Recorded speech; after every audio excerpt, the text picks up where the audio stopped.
Knicks down 3. Should the Bulls foul? No. Anthony for 3. Bang! That one goes down, and the game is tied.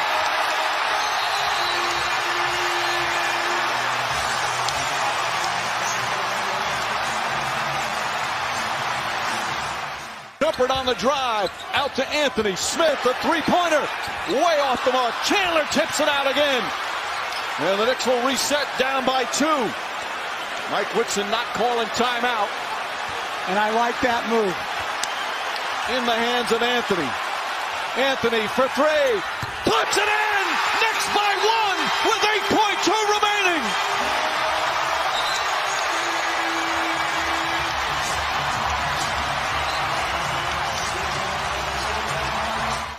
remaining. Man, I get chills watching that. All right, here we are. It's a little after noon on what the hell day is today? Monday. A Monday in late May. Lots of basketball going on, and we got an announcement earlier today, courtesy of the man himself, Carmelo Anthony, saying that this is it.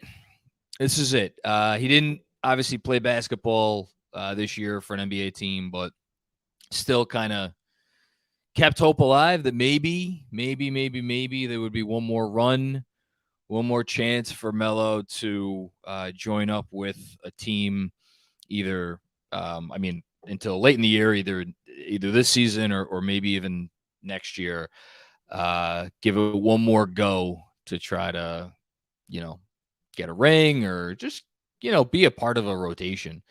Turns out we're not going to get it. So after, how many decades was it? It's been 2 decades since he was the number 3 overall pick in the 2003 NBA draft. Carmelo Anthony makes it official, hangs up his sneakers, high tops for the last time. I'm going to bring Andrew Claudio up here in a few minutes because I think of the two of us, he is certainly the more appropriate one to speak a little bit about Carmelo Anthony because he is just, and he'll tell you and I'll tell you, he's a much bigger Melo fan than I am. And I think that's the only appropriate place to start because unlike a lot of athletes, that especially reach the levels of greatness that Carmelo Anthony reached, opinions on him really from the day he was drafted have always been more divided. And no place have those opinions been more divided than where he played the majority of his career, which was here in New York for the Knicks. And I still remember the day that he was traded to Chicago. Not Chicago. You know why I'm thinking Chicago? I'm thinking Chicago because we got the Bulls pick that turned into Mitchell Robinson in that trade. Excuse me, to Oklahoma City. I don't remember where Oklahoma City got that pick from or what was the trade that they got that pick from. But yeah, the day he was traded to Oklahoma City for Inez Cantor. Doug McDermott, I think, was in that trade. And yes, the pick that became Mitch. I wrote something shortly thereafter. And it was basically, it was me being as a junior blogger there. It was me being about as smug as I could be, where it's like not good riddance necessarily, but like this is a player who leaves behind a complicated legacy, and I am using the word complicated to put it kindly. Because in my heart of hearts, I did not really feel like it was complicated. I felt like Carmelo Anthony was defined by what he didn't do here, what he couldn't bring to the franchise, and perhaps some of the missteps that he made along the way. And that was, let's see, it was right after my daughter's first birthday. My daughter's 6.5, so that's 5.5 years ago. In the 5.5 years since that happened, and as the franchise continued to struggle in Carmelo's immediate departure, and as I don't want to speak for anybody else, but as I certainly began to think about the sport much more deeply and think about the franchise much more deeply as I started to write about it more and podcast and now, doing all this stuff. I think I started to gain a different perspective and a new perspective more and more as the years passed. And I think the reason I needed to gain that perspective on Carmelo Anthony was because we had waited, and I will say I will include everybody in this. We had waited so long to get the guy, to get the savior, to get the one who was going to fix all the wrongs of the 10 years since Patrick Ewing last laced it up for the franchise. And then he was obviously traded away in 2000, and it was almost, it was about, almost 10 years on the nose between when Patrick was traded away and when Carmelo Anthony was brought in. And in all that time, the search for relevance, the search for just good players was so draining that when Melo got traded here, it was like, all right, that's it. We're back on the map. This is the guy. Like, Stoudemire's already here. There are other pieces in place. We'll figure out the nuts and the bolts. I know we paid a lot for him, but like, we got our guy now. And that's how I looked at him. And I think that's how a lot of Knicks fans looked at him at the time. And when as NBA fans, I think you are conditioned to be like, all right, when we have the guy, that's all.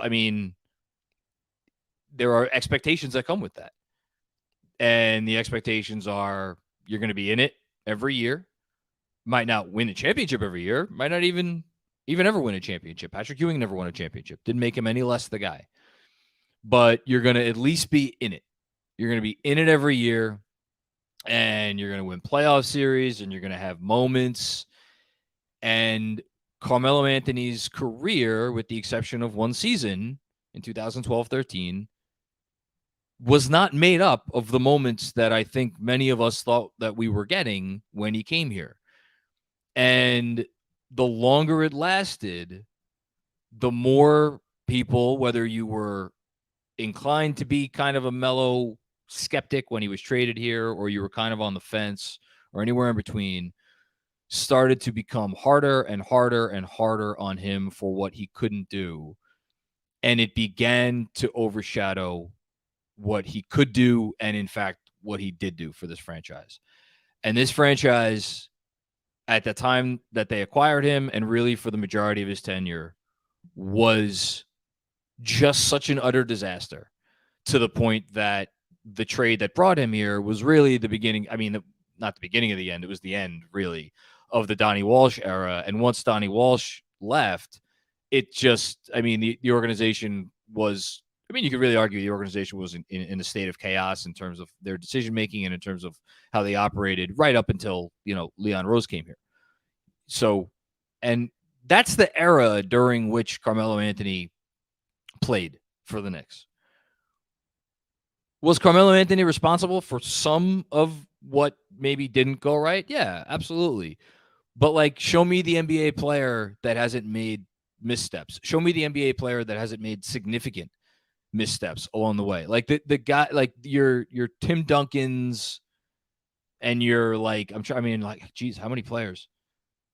Count on one hand the amount of players in NBA history that it's just the day they're drafted, steady as she goes, 50 wins every year, playoffs every year, finals every other year, every third year, or whatever. The list is so short. Every other player, pretty much, most of the 75 greatest players who ever lived, they all had moments, and they all had some really, really low moments. LeBron James, one, 2 or 3 greatest players to ever lived.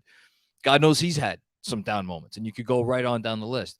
And Carmelo Anthony had his moments here, but because the Knicks during that time did not have any semblance of an infrastructure to withstand the fact that Melo was a great player. He was a Hall of Fame player. He's a top 75 player ever. He is a Pantheon level player. I think you could argue he's maybe one of the top 50 players ever. I think you could probably argue he's one of the top 30 or 40 players ever. What you can't argue is that he wasn't one of at worst, the 15 greatest scorers who ever lived. And when you get a guy like that, I think most organizations, if they would have gotten Melo for the years that the Knicks had Melo, most organizations would have been able to make so much more of him than the Knicks made of him. And because they weren't able to, it has clouded his legacy to the point where, I sent out a tweet earlier today saying, full stop, one of the 5 greatest Knicks ever, and please God, retire his jersey immediately. And of course, I immediately got a ton of pushback against that because I get it, because I was one of the people pushing back against everybody who argued on behalf of Melo for so much of the time that he was here and then after he left. And I'm sorry, but that's the wrong way to handle it. Carmelo Anthony has the 9th most points of anyone who's ever played in the NBA. He has more points than Moses Malone. He has more points than Elvin Hayes. He has more points than Oscar Robertson. More points than Tim Duncan. He has almost as many points as Shaquille O'Neal. He fell about 300 points short of Shaq. Shaquille O'Neal is the most dominant offensive player I've ever seen play the sport of basketball. And Carmelo Anthony is right there in terms of career points. In terms of career scoring average, he's a little bit lower. As of right now, NBA history, he's 37th. But there's about 10 to 15 guys ahead of him right now that are going to come back down to earth because they're still active and they're going to have those periods at the end of their career. So, if you go by career scoring average, even factoring in the late periods of Melo's career when he was in kind of an end-of-the-bench player and really wasn't putting it up, even by that metric, he's one of the top 25 or so scorers who ever lived. I think top 15 is about where I'm at in terms of scoring. And again, if you get a guy like that on your team, you should be able to do so much more with it than the Knicks did. And because they weren't able to do more with it, when I sit down and do something like this and Andrew is getting ready to put on a clip to introduce this live stream, it's a regular season clip because we didn't get, there were a few playoff moments, not really many of them. The sad truth is that Melo's most notable playoff moment will probably always be the block, the Roy Hibbert block. And again, he does have to own that, but that should not be on him. Not totally, and not even mostly, because of what else was going on here during the time that he was in New York. The legacy that he leaves behind in NBA history, I find to be a fascinating one. I was going through the top 75 players list before, and if you just focus on the last 40 years, so basically the modern NBA, since Magic, Bird, and then Jordan and those guys came in, there's only 5 players on that top 75 list who were never either the best or second best player on a team that made it at least to the finals. And Andrew, let me know if I've missed anybody, if you want to do a quick fact check while I'm talking. It's Carmelo, it's James Harden, it's Damian Lillard, it's Steve Nash, and it's one other guy who really, for so many reasons and in a lot of ways, is Carmelo Anthony's closest historical comp, and that's Dominique Wilkins. And Dame, he has the whole Dame time thing. No one's ever accused Dame of being anything other than one of the best clutch players in the league. He has all kinds of postseason moments on his resume. So he doesn't have to wear that in the way that some other guys have to wear it. Steve Nash, guy's a 2-time MVP. The Suns almost, but not quite moments in the playoffs during those years were not on Nash. They are well documented. No one's ever going to knock Steve Nash for not being able to make the finals, which leaves you then with 3 guys: Carmelo, James Harden, Dominique Wilkins. Now, James Harden won an MVP. He finished second in MVP voting, I think, 3 other times.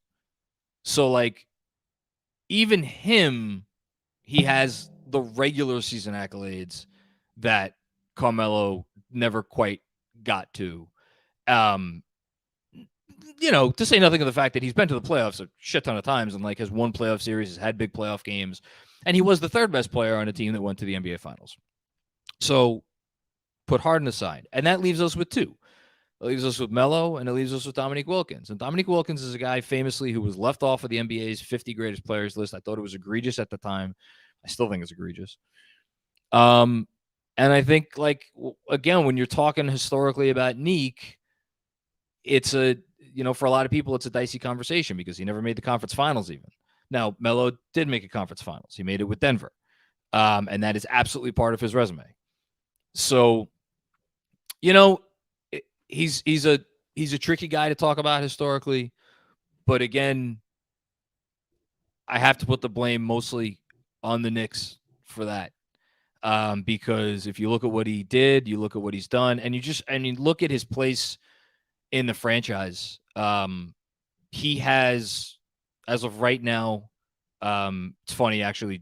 Jalen Brunson came close to passing him. He has the third highest scoring average in Knicks history, behind Bob McAdoo and Bernard King, just ahead of Jalen Brunson, Patrick Ewing, and Julius Randle. Those are the only guys who averaged more than 20.1 points per game. Randall's at 22, Ewing's at 22, Brunson's at 24, Melo's at 24.7. The difference between Melo and all of those guys, other than Ewing, Melo played 412 games for the Knicks, and he played here for 7 seasons. Ewing obviously is in a class by himself, played 15 seasons here.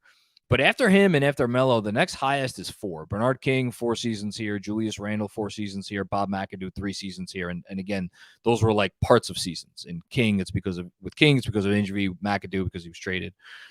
So, like, in terms of just scoring at a prodigious rate over a long period of time, for this franchise, it's Ewing and it's Melo. And that's it. That's the list for guys who did it over a sustained period of time and did it at a certain level. It's sad that he never got one more chance to really give it a go when he was good enough to really contribute to a team. I was rooting for it. I would have welcomed him back with open arms if he wanted to give it one last go around next year with the Knicks. I think it would have been cool, especially since I hope that the Knicks are back next year being a good team again. But for today, I think we sit and we appreciate and, just kind of appreciate and understand that for whatever your feelings may be on Carmelo Anthony, good, bad, or indifferent, at least always understand the context of what was going on when he was here. And the fact that, like, really just, like, ask yourself, how many other players would have done all that much better? How many of Melo's contemporaries would have been able to overcome maybe some of the other stuff that was going on here at the time and bring the Knicks to a place where, he couldn't bring them? It's a short list.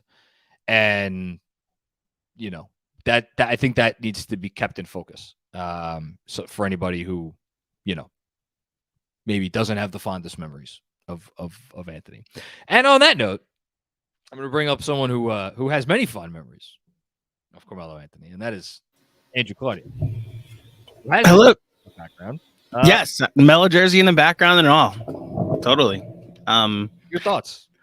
So that was extremely well said, and I've been thinking a lot since the announcement was made about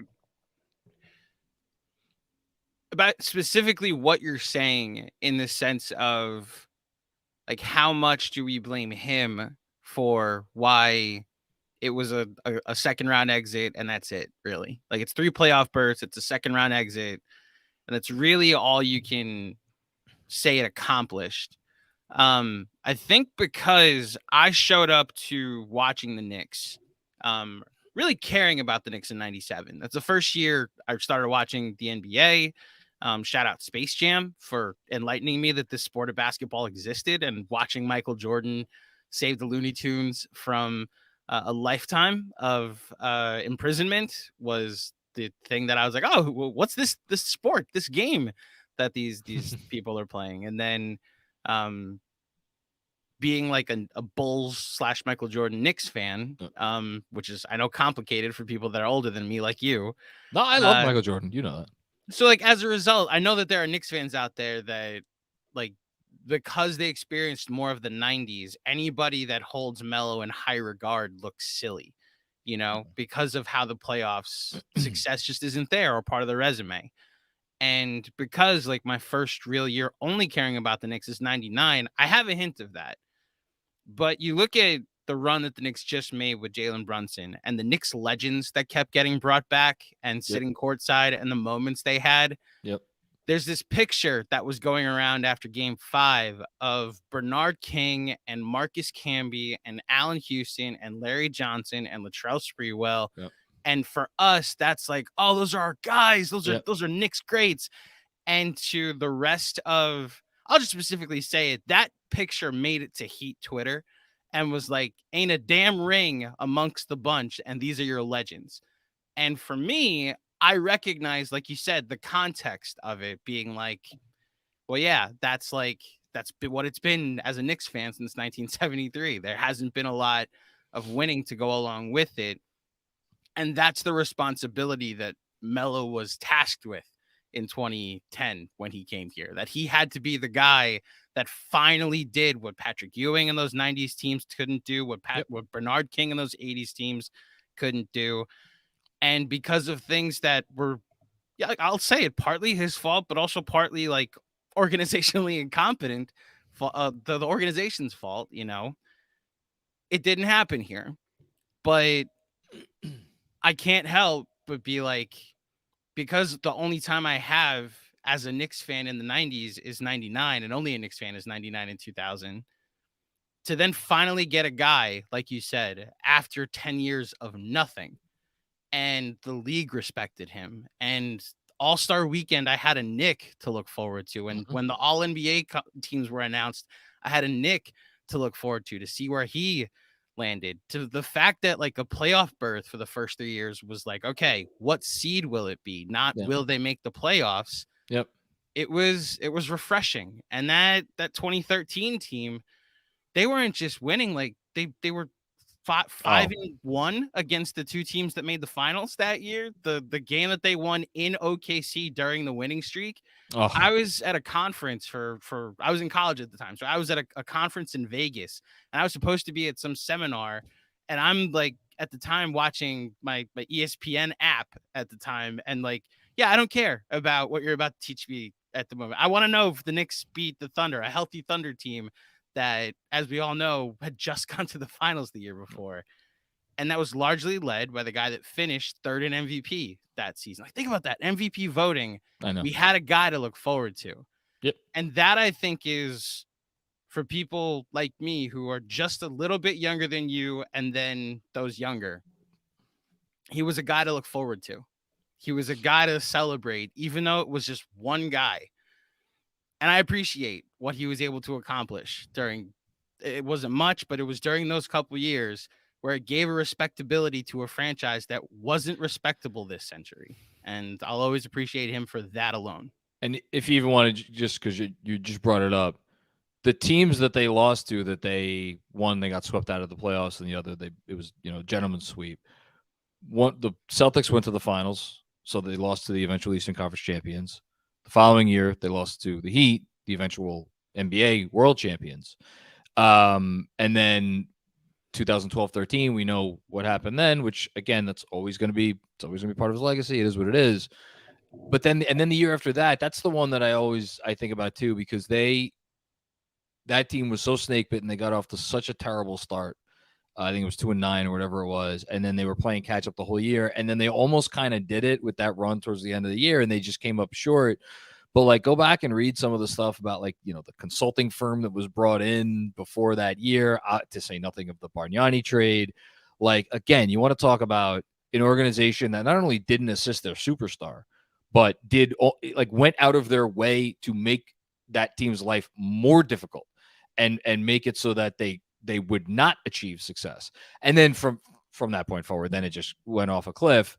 And by the way, Carmelo Anthony's not the first, and God knows certainly won't be the last NBA star to not be able to single-handedly drag his team, to the play. Like Kevin Garnett. Kevin Garnett made the Western Conference Finals with the Minnesota Timberwolves in 2004. He didn't make the playoffs with the Wolves for the next 3 years.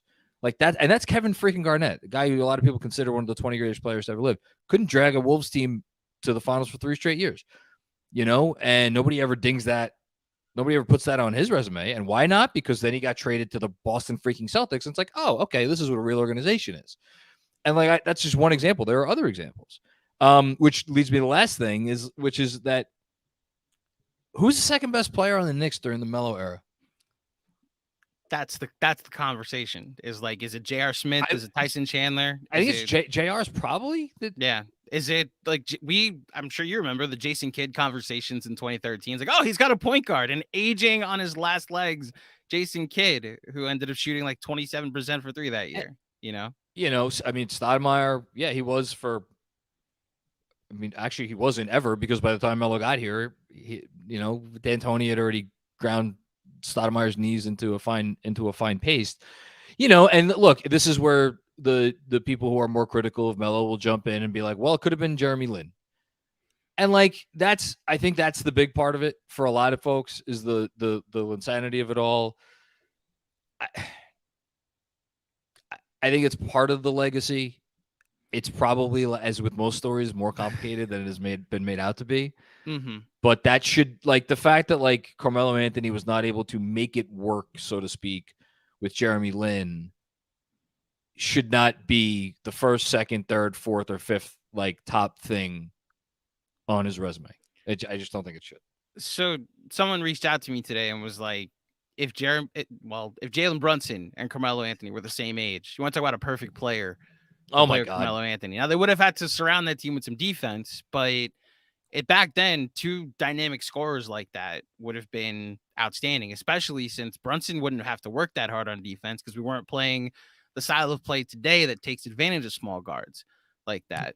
But back then, if you put a dynamic guard, maybe a Jeremy Lin, and I think the reason I've never really bought that pushback is like Jeremy Lin didn't go on to his next team or even teams after and look like the Linsanity run. I processed Linsanity when we talked about this, when we had friend of the pod, Jeremy Lin, on the show. Like, I processed it as a thing that was always going to, like, had an end game to it. And when we saw the game against the Heat, it was like, okay, now we can recontextualize when teams zero in on him, what's going to happen. And you need a guy like a Carmelo Anthony who can actually make tough shots, like a Jalen Brunson who could make some tough shots when a team is geared up just towards him. And like, I for years conveniently ignored the fact that like play style matters. Like Carmelo Anthony played the game one way. That was how the team was built. It was built around him and that style of play. Jeremy Lin was 180 degrees different than that. That was D'Antoni ball, and like that to a T. And it's just like to expect those two things to mesh instantaneously when those guys did not get the time to try to like figure it out, and they kind of had to figure it out on the fly. And like Melo was injured, and then Jeremy Lin was injured a little bit, and it's like you had a coach who had one foot out the door, and then they never got a second year to do it because Lin left. Well, didn't you mention this on the Patreon pod? Like, what's Kevin Durant's career if he doesn't play with Steph Curry? But there's so even many. Like Russell Westbrook, even like, are we talking about Kevin Durant similarly today if he doesn't have a Hall of Fame point guard alongside him his entire career? And like, the ironic part about Carmelo Anthony's legacy, it's not even like as a Knick, but in his career, like, probably would have been better off staying in Toronto and teaming up with Masai, who was a much more competent GM that probably would have built that team out better. You mean Denver? What did I say? Toronto? You said Toronto. Freudian slip, because he went on to Toronto and do the same thing. But if Masai in Denver had, like, if he just signed up there long term and been fine staying there, and Melo's talked about this. I forget what NBA player pod he was on, but they went to the conference finals, and then the next year they were like, okay, I think I'm ready to like give this a long-term commitment. And they were like, I think we're going to trend the other way because we may be headed toward a rebuild. Like, we think we've hit the ceiling on this. And he was like, all right, well then I'd like to go. And look, the trade, I'm just done fighting people on it. If you think 3 players that have never made an all-star team, and the trade to bring him here? Yeah, and 1 pick and 1 pick swap is too much for Carmelo Anthony. Fine. I'm not going to fight you on that. It is assets. They could have got another guy. There was a looming lockout, and they would have traded him the next day to Brooklyn or New Jersey at the time, because the next day Darren Williams got traded to New Jersey and Denver had no reason to keep him. Fine. We just disagree on it. I think they could have built a successful team after that, which is more my frustration. They were the 2 seed 2 years later and then traded a first-round pick unprotected for Andrea Bargnani. That's the trade that bothers me.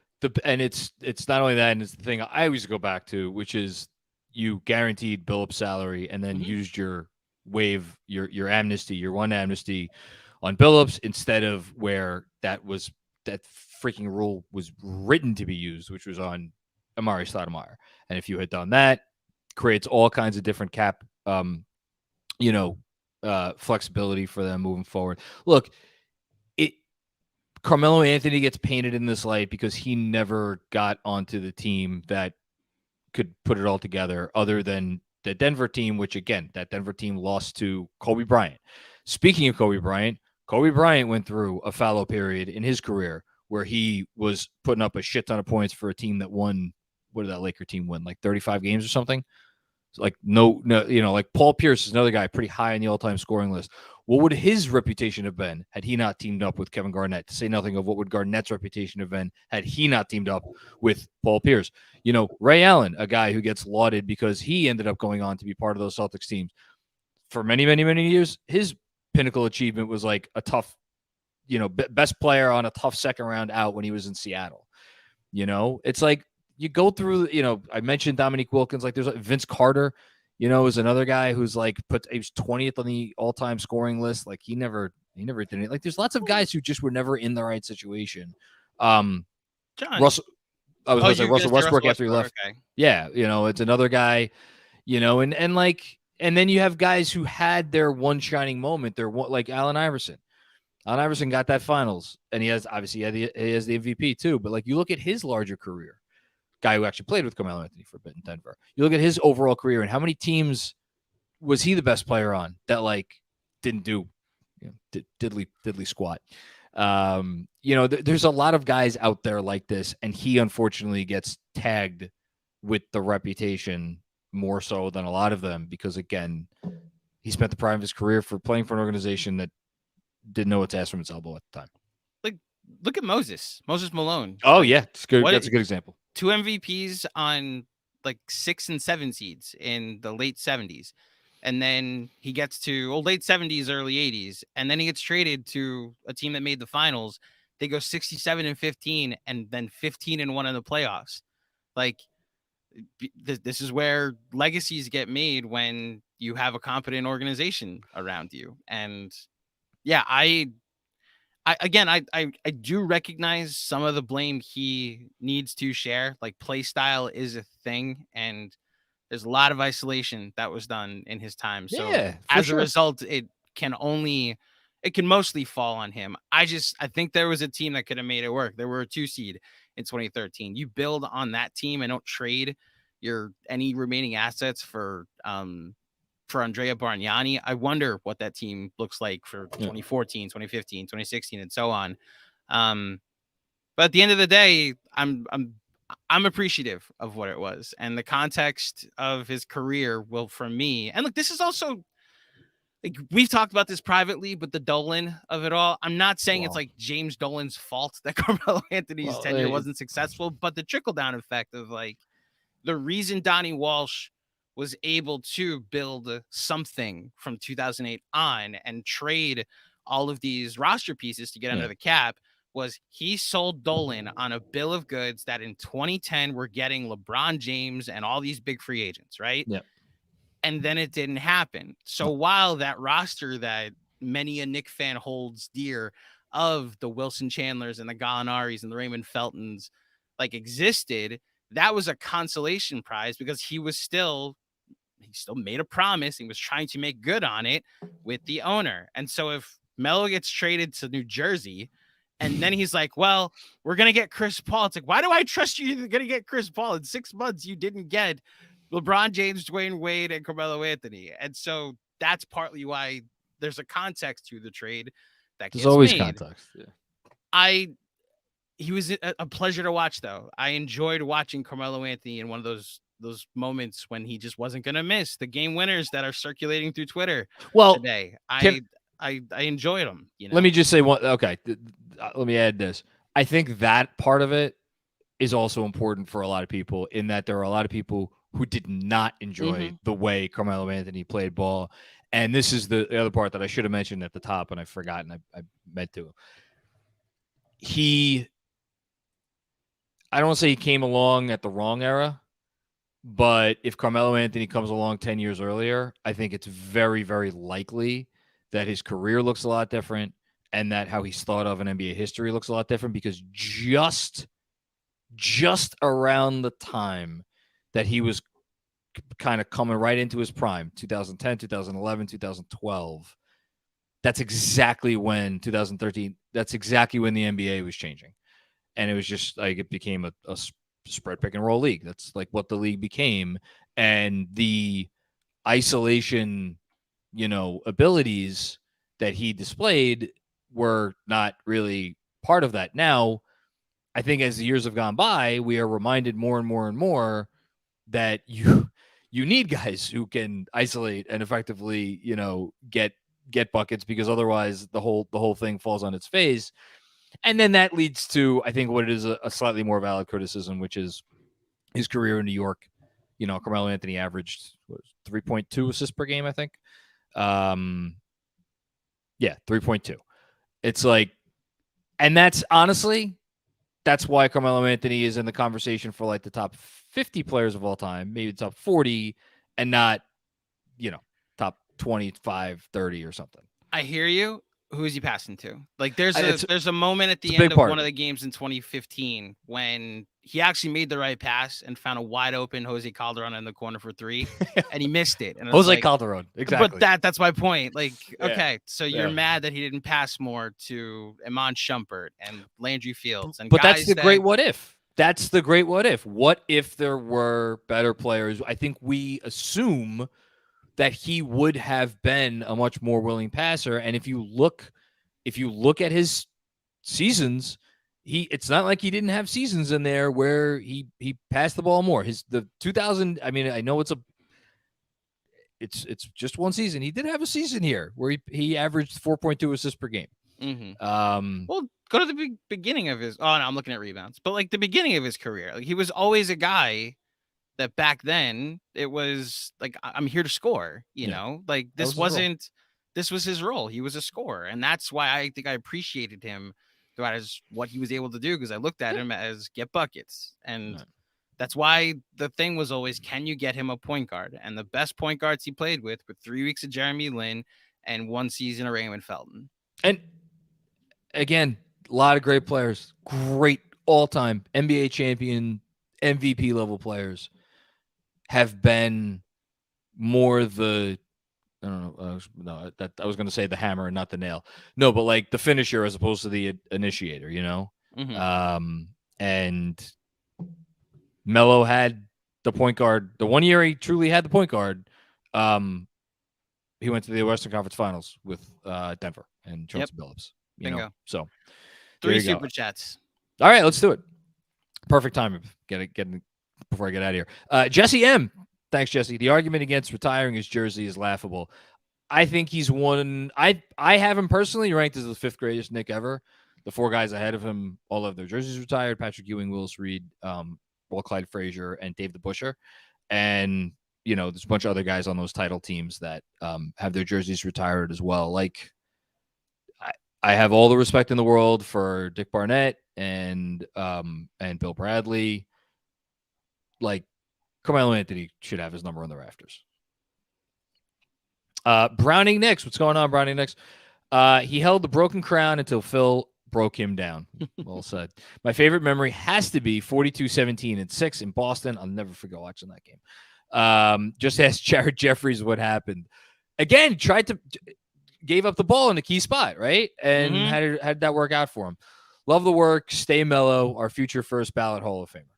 Without question. it's why the LeBron MJ debate, which I get, like, I'm not trying to go down that road. I get it's contentious, but when people go like LeBron, like he's Kobe and MJ aren't passing up the shot with the game on the line, and LeBron doesn't have that dog in him. Well, LeBron passed to Joel, who was the guy that missed the free throws at the end of the 2018 finals? George Hill. LeBron passed to George Hill. George Hill had to make 2 free throws. Then his teammate forgot to score on an offensive rebound. Like, what are we doing? I was like, wait, LeBron was on the Lakers. George Hill never played for Lakers. And when he 2018 with the Cavs, I remember. One, yeah, LeBron had the ball at the top of the key and then saw wide open George Hill. I was like, oh, there's a layup right there. We should probably go there. Last one. Sean with a W, our man. Melo's legacy is as complicated as one can be for any New York athlete. Completely agree. That's so well said. What a great topic to discuss on Casual Friday. Hint, hint, wink, wink, GMAC. You gotta discuss this. Especially with Sean, who has this, he's a Syracuse grad. So Sean being more one of the harsher Melo critics with the legacy of Melo, like you have the most successful moment of his basketball life under your fandom as a Q's fan. I will just remind you, Sean, and this is the last thing we can say before we get out of here.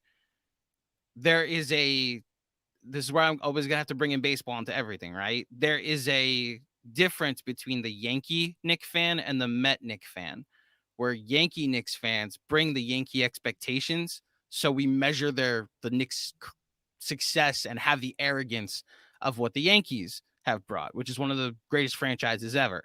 And as a Met Knicks fan, I recognize, oh, the Knicks are the Mets. Like, they really haven't won that much. Their franchise has like a stretch where they did win 2 championships, but largely they've been good, but not the best. They've had great players who weren't the best in the sport.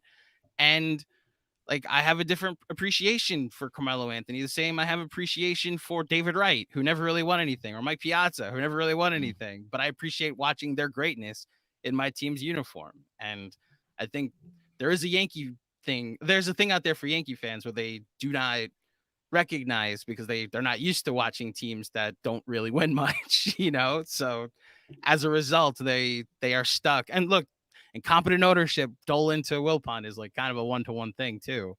That's a good call. There's there are ties here, So listen, Carmelo Anthony over the course of his career made 10 All-Star teams, 10 NBA All-Star teams. There are only 32 players in history that made more. Again, by any conceivable metric, this is one of the greatest players to ever walk the earth, and he should be remembered and appreciated as such by anyone who calls themselves a Knicks fan. So, on that note, thanks everybody for checking this out. This semi-emergency live stream. I don't know, emergency-ish live stream. We'll have more good stuff on the way this week, including Casual Friday, where I know there'll be lots more Melo talk, as there should be. But until then, take care, and I'll talk to you soon.